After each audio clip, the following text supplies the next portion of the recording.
السلام علیکم ورحمۃ اللہ۔ إن الحمد لله نحمده ونستعينه من يهده الله فلا مضل له ومن يضلله فلا هادي له وأشهد أن لا إله إلا الله وحده لا شريك له وأشهد أن محمدا عبده ورسوله أما بعد فأعوذ بالله من الشيطان الرجيم بسم الله الرحمن الرحيم ويوم نحشر من كل أمة فوجا ممن يكذب بآياتنا فهم يوزعون حتى إذا جاءوا قال أكذبتم بآياتي ولم تحيطوا بها علما أم ماذا كنتم تعملون۔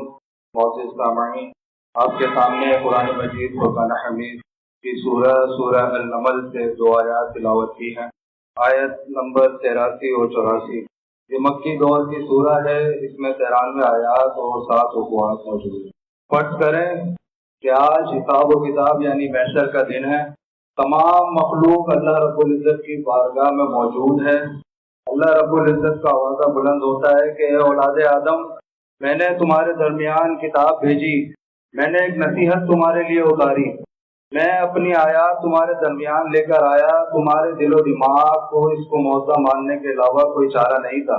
تمہارے دل و دماغ میں بارہا یہ بات موجود تھی کہ یہی کل ضابطہ حیات ہے، یہ بات بھی تمہارے دل و دماغ میں موجود تھی کہ یوم محشر یعنی حساب کتاب کے دن اس کتاب سے ہی سوال و جواب ہوگا۔ تو بتاؤ تم نے کتنا غور و فکر کیا اس پر، کتنا تدبر کیا اس پر، کتنا سمجھنے کی کوشش کی، کتنا اس کو جاننے کی کوشش کی۔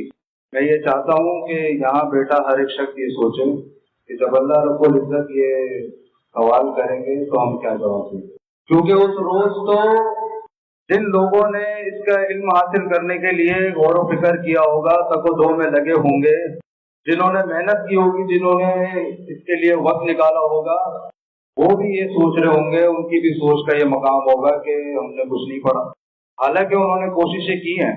تو اب اندازہ لگائیں کہ جن لوگوں نے کوشش ہی نہیں کی، جن لوگوں نے غور و فکر کیا ہی نہیں، جنہوں نے کوئی مشقت نہیں اٹھائی اس کا علم حاصل کرنے کے لیے، تو ان کا کیا معاملہ ہوگا، ان کی سوچ کا کیا مقام ہوگا۔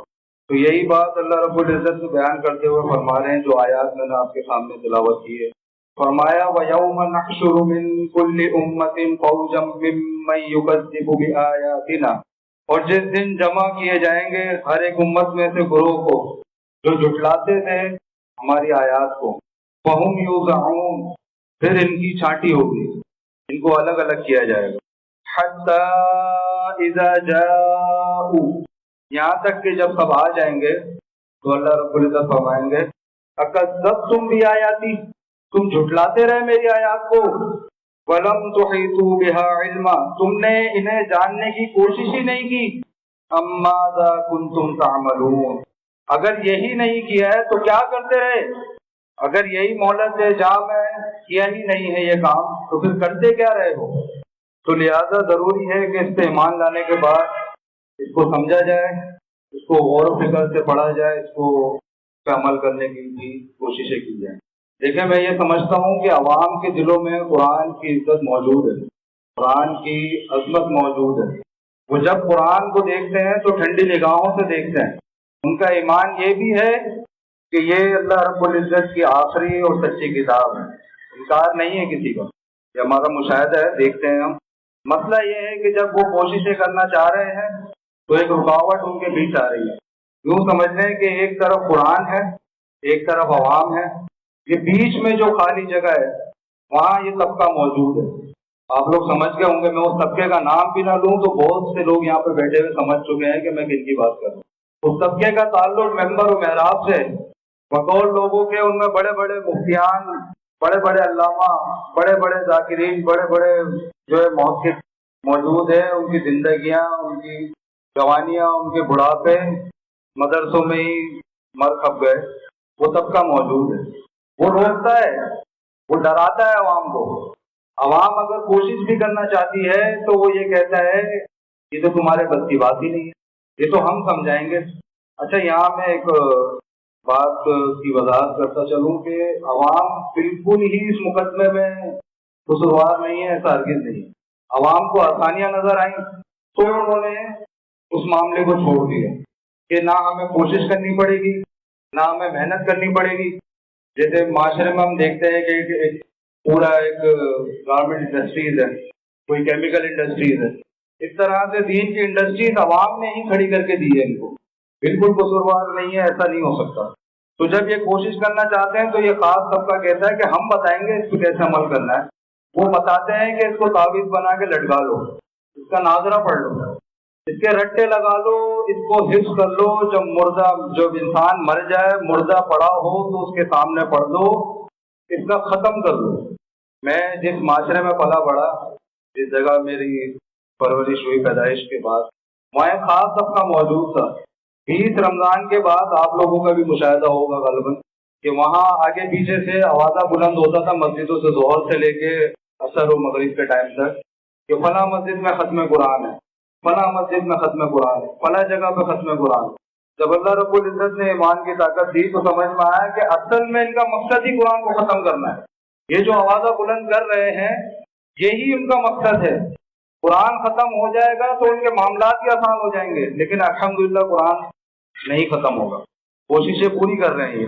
ڈراتے ہیں, خاص طبقہ عوام کو ڈراتا ہے, کہتا ہے کہ اس کو سمجھنے کے لیے تو علوم چاہیے. کوئی کہہ رہا ہے 18 علوم چاہیے, کوئی 21 کہہ رہا ہے, کوئی 25 کا بھی قائل ہے. سنا ہوگا آپ لوگوں نے. تو بارہ میں اس مختصر سے وقت میں بتانا چاہ رہا ہوں کہ یہ خاص طبقہ جو ہے عوام کو روکنے کی کوششوں میں جٹا ہوا ہے. یہ کیوں رکاوٹ کیوں بن رہا ہے؟ یہ اس خاص طبقے کی صلاحیت ہے کہ یہ رکاوٹ بنا ہوا ہے. یہ بن کیوں رہا ہے؟ اس کے پیچھے وجہ کیا ہے؟ یہ کیوں اپنے ممبر و محراب سے نہیں کہہ رہے کہ اس قرآن کو سمجھو, اس پہ غور و فکر کرو, اس کو ہی مشعل راہ بناؤ؟ یہ کیوں نہیں کہہ رہا؟ کیونکہ اگر یہ کہے گا تو قرآن تو اس کا پردہ فاش کر دے گا, ان کی دکانیں مشکوک ہو جائیں گی. کیونکہ اگر قرآن ان کے عالم کے بغیر کوئی سمجھنے کی کوشش کرے گا تو یہ روکیں گے تبھی جب ان کا عالم موجود ہوگا, جب ان کا علامہ موجود ہوگا, تب یہ اجازت دے دیں گے. کیوں؟ کیونکہ یہ مطمئن ہے, کیونکہ ان کا ایک فوجی جو ہے آپ پہ تعینات ہے. اگر عوام سمجھنے کی کوشش کرے گی تو قرآن تو کہتا ہے کہ اللہ کے سوا کوئی عالم الغیب ہی نہیں ہے. قرآن کہہ رہا ہے کہ اللہ کے علاوہ نظر و نیاز حرام ہے. قرآن کہتا ہے کہ یہ قبروں میں جو دفن ہے, یہ مردہ ہیں, یہ کوئی نفع نقصان کا اختیار نہیں. قرآن کہہ رہا ہے کہ دینی امور کو اجرت حرام ہے. قرآن کہہ رہا ہے کہ یہ مشرکوں کا کام ہے فرقہ پرستی, فرقے بنانا. قرآن کہتا ہے کہ اللہ کے سوا کوئی حاجت روا نہیں, کوئی مشکل کشا نہیں ہے, کوئی غوث الاعظم نہیں ہے.